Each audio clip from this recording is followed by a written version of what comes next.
नमस्कार, बहुत स्वागत है आपका। आप देख रहे हैं ग्रांड ज्योतिष सीक्रेट। धनु राशि सितंबर अक्टूबर 2024 कैसा रहेगा, चलिए जानते हैं विस्तार से।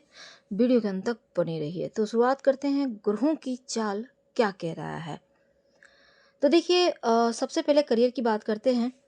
महीना का शुरुआत जो है ना, थोड़ा सावधानी के साथ आपको करना होगा, क्योंकि अगर आप नौकरी करते हैं तो कार्य क्षेत्र में सावधानी से व्यवहार करें और किसी से भी बेवजह के गॉसिप में निजी बातें साझा मत कर दीजिएगा।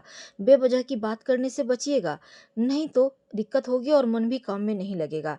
अन्य काम में अगर रुचि दिखाएंगे, कार्य क्षेत्र में छोटी मोटी मुश्किलें भी पैदा होंगी, इसलिए वरिष्ठ अधिकारी आपसे संतुष्ट तभी होंगे जब आप अपने कार्य पर पूरा मेहनत करेंगे। महीने के पूर्वार्ध में आपको इन बातों का ध्यान रखना है। शुक्र केतु शुरुआत में आपके दसम भाव के स्वामी बुध महाराज महीने की शुरुआत में अष्टम भाव में, तो समस्याएं थोड़ी है। छठे भाव के स्वामी शुक्र महाराज अपनी तरफ से कोशिश करेंगे कार्य क्षेत्र में बेहतर परिणाम देने, लेकिन राहु केतु को प्रभाव से थोड़ी समस्याएं दिख रही हैं। 4 सितंबर से बुध महाराज नवम भाव में आएंगे, तब कार्य क्षेत्र में थोड़ी बदलाव होगी। 18 सितंबर से शुक्र महाराज आपके एकादश भाव में जाएंगे, तो परिस्थिति थोड़ी बेहतर होगी। वरिष्ठ अधिकारी आपसे संतुष्ट रहेंगे, हर संभव मदद करेंगे और बेहतर तरीके से कार्य करेंगे। आपकी कार्य क्षमता बढ़ेगी, गुणवत्ता बढ़ेगी। व्यापारी भाई का जो महीना का शुरुआत थोड़ा कमजोर है। सप्तम भाव में मंगल है, तो सप्तम भाव के स्वामी बुध महाराज अष्टम भाव में रहेंगे, तो व्यावसायिक पार्टनरशिप में रिश्ते न बिगड़ जाएं, इसका नकारात्मक असर आपके व्यापार पर पड़ेगा, इसलिए शुरुआत में ही सावधानी रखिएगा।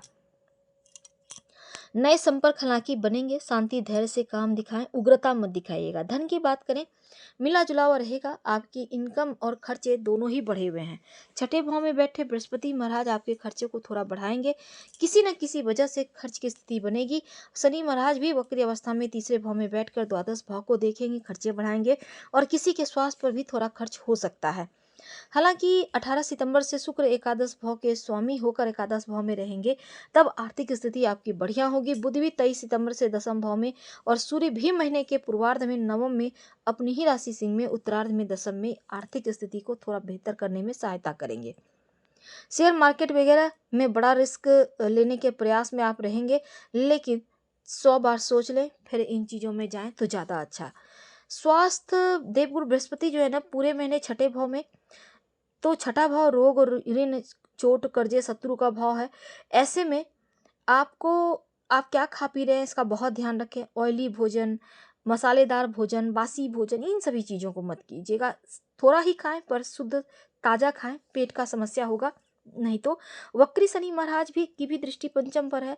देवगुरु बृहस्पति छठे भाव में और महीने की शुरुआत में मंगल सातवें, बुध आठवें, तो शारीरिक समस्या थोड़ा बढ़ाएगा।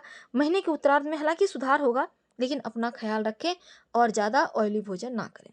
प्रेम जीवन के मामलों में महत्वपूर्ण है, क्योंकि पंचम भाव के स्वामी मंगल महाराज पूरे महीने सप्तम भाव में, तो प्रेम को पाने के लिए आप सब कुछ करने को तैयार रहेंगे। प्रेम विवाह के योग बनेंगे और इस समय लेकिन थोड़ा विरोध होगा, इसलिए थोड़ा सा सतर्क भी रहिएगा। शनि, वक्री जो शनि है, उनकी दृष्टि आपके पंचम भाव पर बीच बीच में कुछ चीजें आप लोगों के बीच थोड़ा सा दूरियां लाएगा। हालांकि 18 सितंबर से शुक्र तुला राशि में बैठकर पंचम भाव में पूर्ण दृष्टि डालेंगे, तब प्रेम जीवन बढ़िया होगा और फिर यहाँ पर विवाह के प्रबल संभावना बनेगी। वैवाहिक जीवन शुरुआत में तनाव है, लेकिन मंगल की उपस्थिति पारिवारिक जीवन में थोड़ा सा तनाव दे रहा है और जीवन साथी का रवैया हो सकता है आपको परेशान करे, अच्छा ना लगे।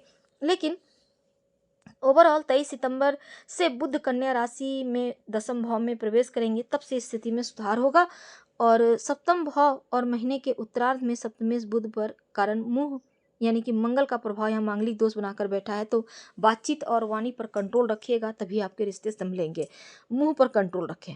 पारिवारिक जीवन छोटे मोटे उतार चढ़ाव, अष्टम भाव में बैठे बुध महाराज, छठे भाव में बैठे बृहस्पति महाराज की दृष्टि दूसरे भाव पर है, तो धीरे धीरे स्थिति बढ़िया होंगी।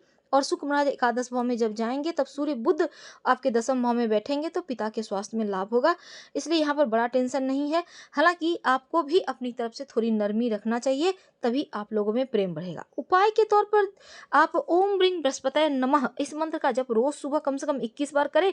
और दूसरा, आप पीपल वृक्ष में अगर जल अर्पित कर पाएं या उनके नीचे बैठकर शनि मंत्र का जप करें तो उत्तम। धन्यवाद।